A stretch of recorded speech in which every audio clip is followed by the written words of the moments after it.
नमस्कार, स्वागत है आपका पावर ब्रेकफास्ट में। आपके साथ मैं हूं नेहा आनंद। फटाफट देख लेते हैं कि आज ट्यूसडे मॉर्निंग अंतर्राष्ट्रीय बाजारों से कैसे संकेत है। तो कोई बहुत अच्छे संकेत तो दिखाई नहीं दे रहे, थोड़ा सा मिक्स पैक भी आप कह सकते हैं। एसजीएक्स निफ्टी 80 अंक नीचे है, 15,700 के नीचे लुढ़क चुका है।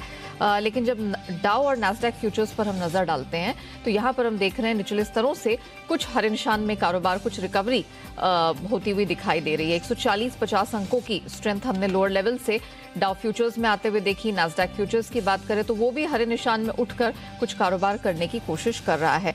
लेकिन बाकी एशियाई बाजारों पर नजर डालते हैं, खासतौर से जापान का बाजार निके, उसको जब हम देखते हैं तो 500 अंकों की भारी भरकम गिरावट यहाँ देखने को मिलती है। और बाकी एशियाई बाजार भी जो धीरे धीरे करके खुल रहे हैं वो दबाव के ही संकेत दिखा रहे हैं।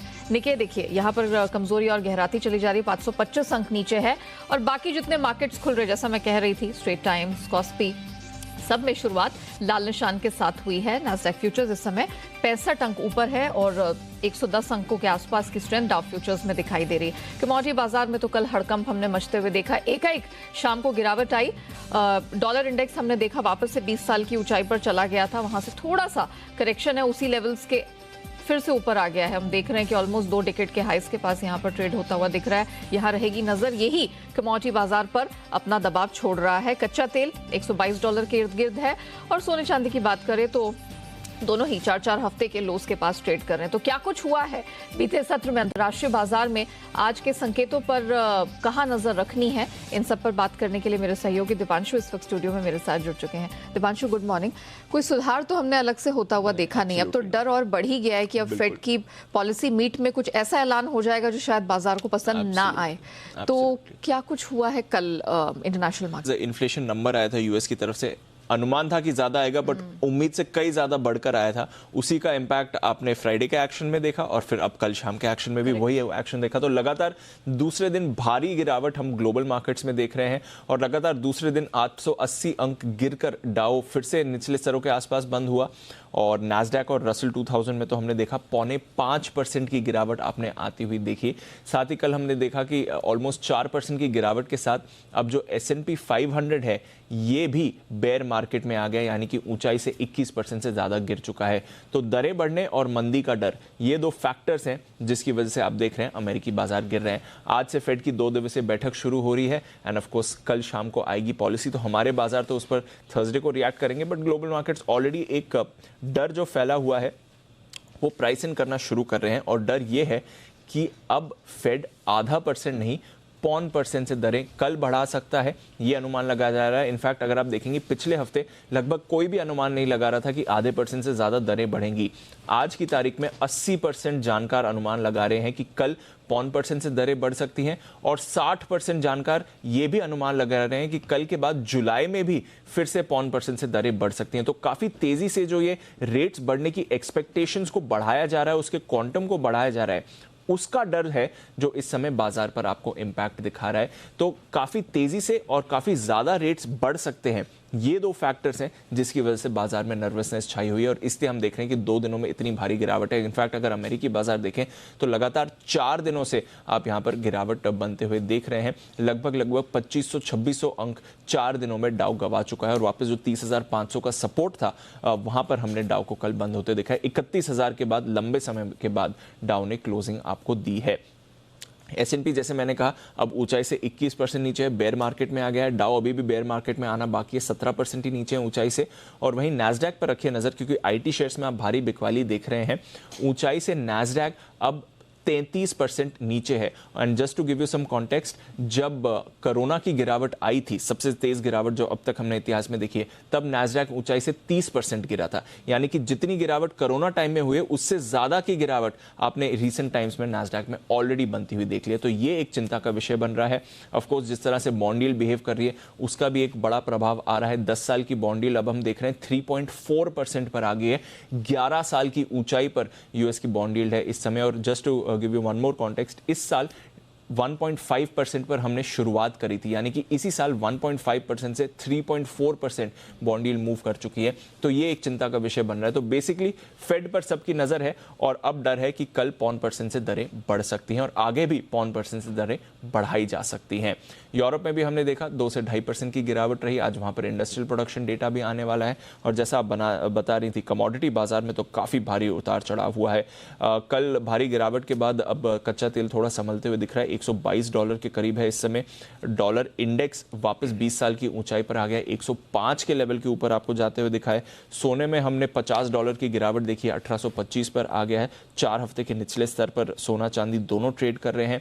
चीन में वापस रेस्ट्रिक्शंस लगने का डर फैल रहा है, इसलिए हम देख रहे हैं अक्रॉस बेस मेटल्स भारी गिरावट देखी है, जैसे कि एल्यूमिनियम 6 महीने का निचला स्तर, निकल 3.5 महीने के निचले स्तर पर है, जिंक 1 महीने के निचले स्तर पर है। तो काफ़ी बुरा हाल है across asset classes end of course equities पर तो हमारी नज़र है।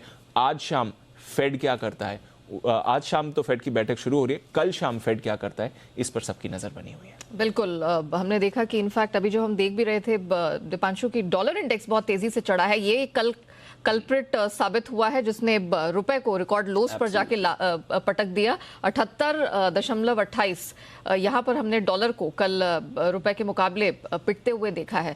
तो ऑफ कोर्स रिकवरी लेकर बंद हुआ, लेकिन ये देखने वाली बात होगी कि आगे निर्णय क्या निकल कर आता है। बहरहाल शुक्रिया आपका दीपांशु हमारे साथ जुड़ने के लिए और सारी ग्लोबल अपडेट रखने के लिए। इससे पहले कि हम आगे बढ़े देख लेते हैं कि कल संस्थागत निवेशकों ने किया क्या है।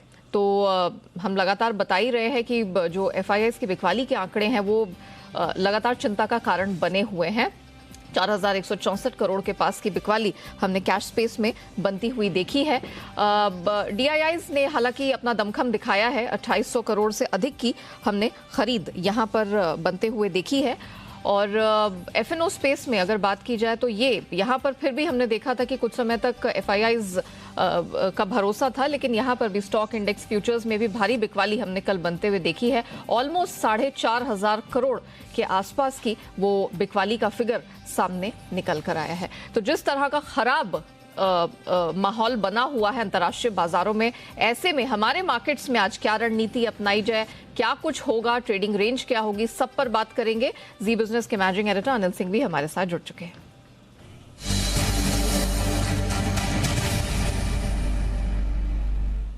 Sir good morning. सर आज मेरे पास आपके लिए 2 सवाल है। पहला तो सर ये अमेरिकी बाजारों की गिरावट रुकने का नाम नहीं ले रही सर, लगातार 3-4 दिन से फिसलते चले जा रहे हैं। अब फेड की बैठक 2 दिवसीय बैठक आज से शुरू हो गई है, उसके चलते बड़ा पैनिक, बहुत एंजाइटी का माहौल हो गया है। सर क्या हो रहा है और क्या होने वाला है सर? Good morning. यहाँ देखिए अमेरिकी बाजारों में तेज गिरावट पिछले 3 ट्रेडिंग सेशन में डाउ 2,500 पॉइंट लग चुका है और वजह साफ है, महंगाई बढ़ने का जो खतरा बन चुका है वो कम होने का नाम नहीं ले रहा है। इनफैक्ट अभी भी ये डर है कि महंगाई और बढ़ सकती है। जो कुछ भी प्रयास फेड की तरफ से अब तक किए गए हैं उसका कोई खास असर दिख नहीं रहा। और ऐसे में जो आज रात अमेरिका की फेड की 2 दिनों की जो बैठक शुरू होने वाली, जो आज और कल रात चलेगी, कल रात वहां पर ब्याज दरों पर फैसला आएगा और परसों सुबह हमारे बाजारों पर जिसका असर दिखेगा, उससे पहले अमेरिकी बाजार बेहद कमजोरी के साथ ट्रेड करेगा। कल देर रात जो लगभग फिर से 900 पॉइंट की कमजोरी डाउ में हुई है, उसके पीछे 2 खास कारण है। एक कारण तो ये कि डॉलर इंडेक्स, यानी कि डॉलर जो दूसरी करेंसीज के मुकाबले में कितना मजबूत या कितना कमजोर होता है, उसका जो इंडेक्स है वो 105 के ऊपर जा पहुंचा है, यानी कि बहुत मजबूत होता दिखा है डॉलर। और जब डॉलर मजबूत होता है तो वो बाकी एसेट क्लास के लिए, स्पेशली इक्विटी के लिए ये खराब माना जाता है। तो एक दबाव वहां से आता दिख रहा है। दूसरा दबाव आता हुआ दिख रहा है बॉन्ड यील्ड से। अमेरिका के बॉन्ड यील्ड 3.4% के आसपास पहुंच चुके हैं, जो कि अब तक के इस पूरे रनअप के सबसे हाईएस्ट लेवल पर है। इनके साथ साथ ही अब चिंताएं ये हो रही कि कल जब फेड अपनी ब्याज दरें बढ़ाने की घोषणा करेगा तो सबको कल तक तो ये मानकर चल रहे थे कि 0.5% बढ़नी है। अब 0.5% के बजाय हम ये मानने लगे हैं कि हो सकता है इस बार 0.5% बढ़ा दे और हो सकता है इस बार 0.5% बढ़ाने के बाद भी रुके ना। ये बड़ी चिंता की बात है। तो तेजी से ब्याज दरें बढ़ने का खतरा, डॉलर इंडेक्स का मजबूत होना, ये 2 बड़े कारण हैं जिनके चलते अमेरिकी बाजारों में पिछले 3 दिनों में स्पेशली कल फिर से एक बार तेज गिरावट होती दिखी। तो अमेरिका में जो गिरावट के कारण है वो 100% पूरी तरह से अमेरिकी अर्थव्यवस्था के अपने हैं। लेकिन दिक्कत क्या है यहाँ की ब्याज दरें बढ़ने का और महंगाई का ये जो प्रॉब्लम है ये सिर्फ अमेरिका का है नहीं, पूरी दुनिया में है इस वक्त इन्फ्लेशन, और सभी सेंट्रल बैंक के सामने यही समस्या है, और यही वजह कि अमेरिकी बाजारों की गिरावट का असर आप दुनिया भर के बाजारों पर पड़ते हुए दिख रहे हैं। जी सर, फिर ऐसी स्थिति में हमारे बाजारों में कैसे ट्रेड होगा सर? कल तो घमासान हमारे मार्केट्स में भी मचा है, तो निफ्टी, बैंक निफ्टी के लिए आज के क्या लेवल्स होंगे सर? देखिए, लेवल्स और सपोर्ट और ये सारी चीजें ऐसे देखा जाए तो कोई मतलब इस वक्त इस तरह के बाजार में मायने नहीं रखती। छोटे मोटे सपोर्ट लेवल हैं जहाँ पर आकर बाजार रुकने की कोशिश करता है, लेकिन अल्टीमेटली देखिए बड़ा सवाल है कि खरीदना किसको है, और वो खरीदना किसको है का जवाब कहीं मिल नहीं रहा। थोड़ी बहुत लोकल फंड्स जिनके पास फ्लोज है अपने हिसाब से वो हल्की की खरीदारी कर रहे हैं। एफआई लगातार बेचने के मूड में, कल भी दबाकर बेचा है। इंडेक्स लॉन्ग पोजीशन इनकी ऑल टाइम लो पर पहुंच गई है, सोचिए 11% के आसपास में। मतलब 2008 के बाद से जितना खरीदा है लगभग उतनी बिकवाली कर गए हैं। तो एफआई की तरफ से तो बिल्कुल क्लियर कट मूड है कि बेचना ही बेचना है, हर लेवल पर बेचना है। तो ये एक चीज होगी। अब हमारे यहाँ खरीदने के लिए आज से लोकल फंड थोड़ा बहुत खरीद रहे हैं, रिटेल को किसी को खरीदना नहीं है, वो पोजीशन संभल जाए तो बड़ी बात है। इसलिए आप ज्यादा सपोर्ट आते हुए देख नहीं रहे। अब आज के लिए जो सपोर्ट निकल कर आता है वो 15,500 15,625 के आसपास का है। ये देखिए मेन चीज जो है आज 15,700 की लेवल पर आपको क्लोजिंग बेसिस पर नजर रखनी है। उसके नीचे अगर आज बाजार बंद होते हैं तो आप थोड़ी और बिकवाली के लिए नीचे रास्ता खोलते हुए देख रहे हैं। ऊपरी स्तरों पर 15,975 16,075 ये 100 पॉइंट की रेंज है जहां पर आपको प्रॉफिट बुकिंग आती दिखेगी, अगर गलती से वहां रिकवरी आकर वहां पहुंचे तो। बैंक निफ्टी का जहां तक सवाल है, हल्का फुल्का सपोर्ट है 32,875 33,000 के आसपास। इसके नीचे जाने पर गिरावट और तेज होती दिखेगी। ऊपरी स्तरों पर 33,900 34,000 आज के लिए आपके लिए रुकावट की जगह। इन लेवल पर आप अच्छी रहना चाहिए। जी point taken sir, thank you so much हमारे साथ जुड़ने के लिए। सर इनफैक्ट आप थोड़ा सा कॉन्फिडेंस दिखा देते हैं यहाँ पर तो बाकी लोगों को भी काफी हद तक एक रिलीफ हो जाता है कि चलिए this to shell pass finally. तो लेवल्स बता देते हैं दर्शकों को जो अनिल सर ने शेयर किए। 15,500 625 ये आज एक सपोर्ट रेंज का काम करेगा। उम्मीद है कि यहां से बहुत ज्यादा गिरावट ना आए, लेकिन कह नहीं सकते। 15,975 16,075 ये आज एक अपर बैंड का काम करेगा। बैंक निफ्टी में 32,875 से 33,000 ये वो लेवल होगी जो आज सपोर्ट रेंज का काम करेगी। और अपर बैंड 33,200 से 33,400 ये आज बैंक निफ्टी टेस्ट करता हुआ दिखाई दे सकता है। आगे बढ़ते हैं और जान लेते हैं कि खबरों के दम पर किन स्टॉक्स और सेक्टर्स में आज एक्शन देखने को मिल सकता है। और पूरी लिस्ट हमारी तैयार है, स्टॉक्स एंड न्यूज की लिस्ट पेश करने के लिए अरमान मेरे साथ इस वक्त स्टूडियो में जुड़ चुके हैं। अरमान जरा बताइए कौन से अहम ट्रिगर्स हैं जहां नजर रखनी है, एंड ऑफ कोर्स खबरों के दम पर कहां एक्शन रहेगा? सबसे पहले जो जैसा कि आपने पहले भी बताया था, बजाज ऑटो जहां पे आज बोर्ड की बैठक है, बायबैक पर विचार किया जाएगा। उसके साथ साथ पीएनबी हाउसिंग फाइनेंस जहां पे बोर्ड बैठक है फंड जुटाने के लिए। यूरेका ऑप्स पर ध्यान रखिएगा जो ओपन ऑफर आज से खुल जाएगा और जिसका ओपन ऑफर प्राइस था 210.15। WPI का डेटा आएगा मई का। उसके साथ कुछ एक्स डेट्स है मेरे पास, जिसमें हेवल्स इंडिया जो फाइनल डिविडेंड 4.5 का था, इंडियन बैंक फाइनल डिविडेंड 6.5 का, और आर सिस्टम्स जिसमें इंटरिम डिविडेंड है 6.5 का। अब खबरों पे आ जाते हैं। टोरेंट पावर पर ध्यान रखिएगा जिसमें स्काई पावर ग्रुप को जो है लगभग 100% अधिकरण उन्होंने कर लिया है और ये लगभग 416 करोड़ में अधिकरण किया गया है। जोमेटो पर ध्यान रखिएगा क्योंकि जो जोमेटो स्विगी पर सरकार सख्त होती हुई दिखी है, सरकार ने जो ऑनलाइन फूड बिजनेस कंपनी है उनको एक मैकेनिज्म बनाने के लिए कहा है और इस मैकेनिज्म का जो उनको बनाना है उसकी रिपोर्ट इनको 15 दिन के अंदर सबमिट करनी है। उसके साथ साथ उन्होंने ये कहा है कि आपको जो भी आप खर्चा लगा रहे हैं, जैसे आपका डिलीवरी हुआ, पैकेजिंग हुआ, टैक्स हुआ, उसका आपको ब्रेकअप देना होगा। डायनामेटिक टेक्नोलॉजीज पर ध्यान रखिएगा जो इस कंपनी को एयरबस अटलांटिक एसएएस की एक सब्सिडरी कंपनी है उससे ऑर्डर मिलता हुआ दिखा है। और किस चीज़ के लिए है ऑर्डर?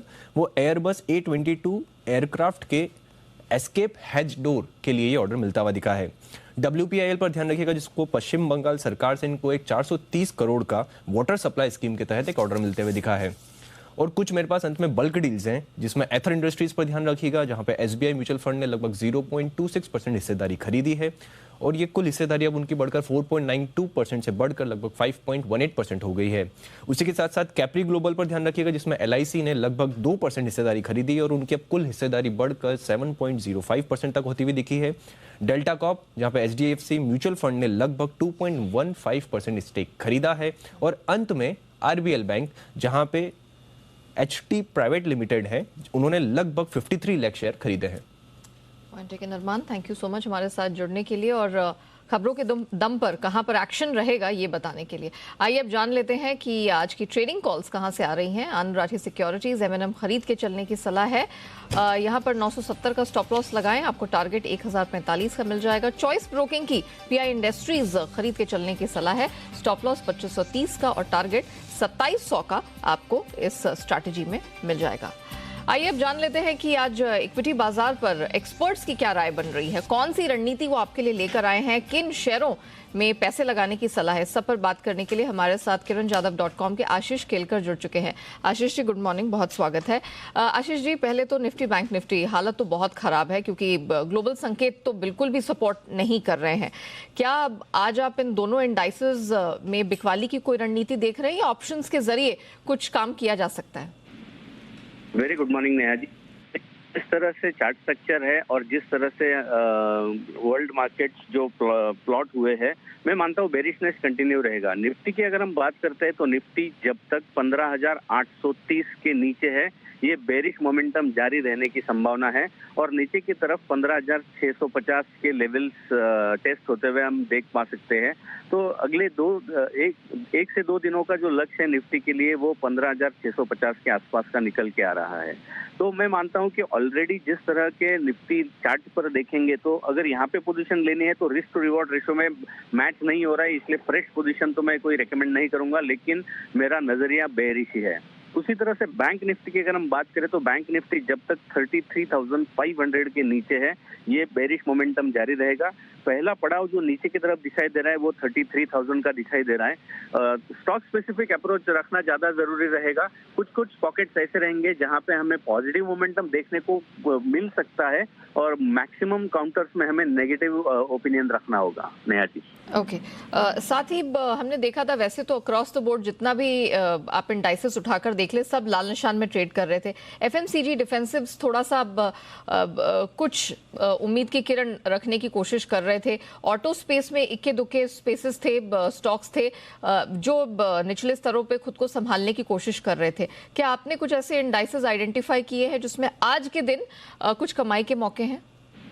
डेफिनेटली मैंने जो मेरे रडार पर जो सेक्टर्स है उसमें से डेफिनेटली पहला जो है वो ऑटो सेक्टर ही रहेगा, क्योंकि ऑटो सेक्टर में हमने कल देखा कि जिस तरह के स्टॉक्स है यानी बजाज ऑटो हो गया, हीरो मोटो हो गया, ये जो सारे स्टॉक्स है उनमें इतनी गिरावट देखने को नहीं मिली और सेशन के एंड होते होते एक अच्छा बुलिश मोमेंटम भी बनता हुआ इन स्टॉक्स में देखा गया। तो हाँ, मेरी नजर जो है वो ऑटो सेक्टर पर है और मैंने जो दो स्टॉक चुने हैं उसमें से एक जो रहेगा वो ऑटो सेक्टर से ही रहेगा जहां पे कंडीशनल बाय होगा। ओके, हैविंग सेड सो आप जरा ये भी बता दीजिए कि कौन सी स्टॉक स्पेसिफिक पिक्स आप लेकर आए हैं दर्शकों के लिए? नेहा जी देखिए, मेरा पहला जो स्टॉक रहेगा वो तो डेफिनेटली सेल का है। ABFRL, मैं सारे रेट फ्यूचर के बताने वाला हूँ। ABFRL में जो बिकवाली करनी है, कल का क्लोजिंग उसका 246 के आसपास है, इसी के लेवल के आसपास हमें बिकवाली करनी है। स्टॉप लॉस 249 का लगाएंगे। पहला लक्ष्य 242 का रहेगा, दूसरा लक्ष्य 240 का रहेगा। और जिस कंडीशनल बाय की मैं बात कर रहा था वो है हीरो मोटो। हीरो मोटो को तभी बाय करना है जब ये स्टॉक 2630 के ऊपर निकलेगा। फ्यूचर्स के रेट रहेंगे 2630 के ऊपर निकलते ही स्टॉक में खरीदारी करने की सलाह होगी। स्टॉप लॉस 2595 का लगाएंगे और लक्ष्य रहेगा 2690 का। Point taken. Ashish ji thank you so much हमारे साथ जुड़ने के लिए, बताने के लिए कि आज इक्विटी मार्केट में क्या रणनीति अपनाकर और कौन सी स्टॉक्स में फोकस करके कमाई बेहतर हो सकती है। इक्विटी मार्केट के बाद अब बढ़ते हैं कमोडिटी बाजार की तरफ, समझ लेते हैं कि आज क्या रणनीति आपको अपनानी है। केरिया कमोडिटीज के अजय केरिया अब हमारे साथ जुड़ चुके हैं। अजय जी गुड मॉर्निंग, बहुत स्वागत है आपका। सोने चांदी से शुरुआत करेंगे। जितनी तेजी हमने देखा था कि पिछले हफ्ते सोने ने गार्डनर की थी वो सब गवा दी है। एक महीने के लोस पर सोना चांदी लुढ़क आए हैं। क्या ये खरीद के लेवल्स हैं या अभी आपको लगता है बिकवाली बाकी है? Very good morning Neha ji. Definitely अगर सोने चांदी की अगर हम बात करें, खास करके गोल्ड, तो बिल्कुल लुढ़ के जरूर है, बट कहीं ना कहीं सपोर्टेड लेवल्स पे ही है। तो इससे पहले भी अगर हम मैनेज महीने से देखें तो प्राइजेस 1820 के नीचे नहीं जा पा रहे हैं और ना ही 1860-70 के ऊपर सस्टेन कर पा रहे। नो डाउट पिछले हफ्ते हमने अपर साइड का ब्रेकआउट देखा, बट जिस दिन से इन्फ्लेशन नंबर 40 साल के हाई पे आया और डॉलर इंडेक्स एकाएक 102 से हमने 105 तक आते हुए देखा, जिसके चलते हमने ये गिरावट देखी है। बट अभी भी अनसर्टेनिटी जो बनी हुई है वो ये देखना है कि फेड इंटरेस्ट रेट और इन्फ्लेशन के बीच में तालमेल कैसे बिठाता है, जो हमें बुधवार पता चलेगा। Until then market is expected to trade in sideways because जो बड़ा करेक्शन लेना था वो ले चुका है। इससे पहले भी हमने देखा डोमेस्टिक में रुपए की गिरावट कहीं ना कहीं गोल्ड को सपोर्ट कर रही है। तो डाउन साइड जो पहले हमने देखा था 50,000 300-400 का सपोर्ट लेता हुआ दिखेगा, हायर साइड में 51,200 के ऊपर सस्टेन नहीं करेगा। उसी को देखते हुए आज गोल्ड में थोड़ा बाउंस देखने मिल सकता है। 50,900-950 के करीब बिकवाली कर सकते हैं 50,400 के लिए, बट ध्यान रखिए यहाँ पे ट्रैप मत होइए because multiple of time chart पे हमने देखा है कि 50-500 का एक स्ट्रॉन्ग सपोर्ट निकल के आया है, जो इंटरनेशनल में 1800-1820 का सपोर्ट लेवल है। वहीं चांदी की भी बात करें तो चांदी भी 60 से लेकर 63,000 60 से 63,000 के बीच का जो रेंज है वो काफी इंपॉर्टेंट रेंज हो गया। कल हमने प्राइजेस को इसके नीचे जाते हुए जरूर देखा, बट प्राइजेस वापस रिकवर करते हुए दिखाई दिए। तो लोअर लेवल पे स्टक ना होइए, 61,000 के बाउंस पे थोड़ा बेच के चल सकते हैं, बट 60,000 60,200 के नीचे प्राइस सस्टेन नहीं लग रही है। और मेजर जो क्लूज आने हैं वो फेड की मीट के बाद आएगा कि इंटरेस्ट रेट तो 0.5 से बढ़ना है, बट आगे का जो टोन है वो हॉकिश रहेगा या एक्यूमुलेटिव रहेगा, that will be most important. Okay, साथ ही अजय जी कच्चे तेल पर अपना व्यू दे दीजिए। कच्चे तेल की बात करें तो market I think stuck of है रेंज में, जिधर से चाइना में नंबर ऑफ केसेस वापस बढ़ते हुए दिख रहे हैं, ये डिमांड पे इम्पैक्ट करता हुआ दिखाई देगा। बट दूसरी ओर अगर हम देखें तो रशिया लीबिया यहाँ पे कंसर्न्स की वजह से आउटपुट नहीं बढ़ पा रहा है, जिसके चलते मार्केट एक दायरे में ही है। उसी को देखते हुए 9380 के करीब कच्चे तेल को लेके चलिए। 9600 का इमीडिएट टारगेट रहेगा। कोई भी पोजीशन रोल ओवर या बड़ा पोजीशन ना बनाइए ये रेंज पे। Okay Ajay ji, thank you so much हमारे साथ जुड़ने के लिए, बताने के लिए कि कमोडिटी स्पेस में, खासतौर से नॉन एग्री स्पेस में कमाई के मौके किस प्रकार से बनते हुए यहां से दिखाई दे रहे हैं। अब बात करते हैं एफआईआर यानी एफआईआई इन्वेस्टमेंट रिपोर्ट की। किन शेयरों पर एफआईआई ब्रोकरेज ने दर्ज की एफआईआर रखते हैं आपके सामने। शुरुआत करेंगे टीसीएस से। इस पर क्रेडिट स्विस की आउट परफॉर्म का स्टैंस है, टारगेट 4350 का है। हिंडाल्को पर क्रेडिट स्विस आउट परफॉर्म की रेटिंग दे रहे हैं और टारगेट 610 का इनकी तरफ से निकल कर आया है। आईसीआईसीआई बैंक पर अब ब्रोकरेजेस की रिकमेंडेशन रखते हैं आपके सामने। नोमुरा खरीद की रिकमेंडेशन 960 का target. Credit Suisse out perform का स्टैंस बरकरार है, टारगेट 870 का। टाइटन पर मैक्वेरी आउट परफॉर्म का आउटलुक लेकर चल रहे हैं 3000 के टारगेट के साथ और क्रेडिट स्विस का न्यूट्रल स्टैंस है, 2600 का टारगेट ये दे रहे हैं। इन्फोसिस पर दो ब्रोकरेजेस की रिकमेंडेशन है। नोमुरा खरीद की सलाह है 1720 के टारगेट के लिए और क्रेडिट स्विस आउट परफॉर्म की रेटिंग इनकी तरफ से टारगेट 2050 का। अंत में जोमैटो मैक्वेरी की तरफ से अंडर परफॉर्म का स्टैंस है, टारगेट 55 का है और क्रेडिट स्विस को की तरफ से आउट परफॉर्म की रेटिंग है, टारगेट 90 का दे रहे हैं। और इसी के साथ पावर ब्रेकफास्ट में इतना ही। मुझे दीजिए इजाजत, लेकिन बने रहिएगा जी बिजनेस के साथ। ब्रेक के बाद आपके लिए पेश करेंगे ट्रेडर्स डायरी, जहां आपको मिलेंगे आज के लिए 20 दमदार ट्रेडिंग आइडियाज।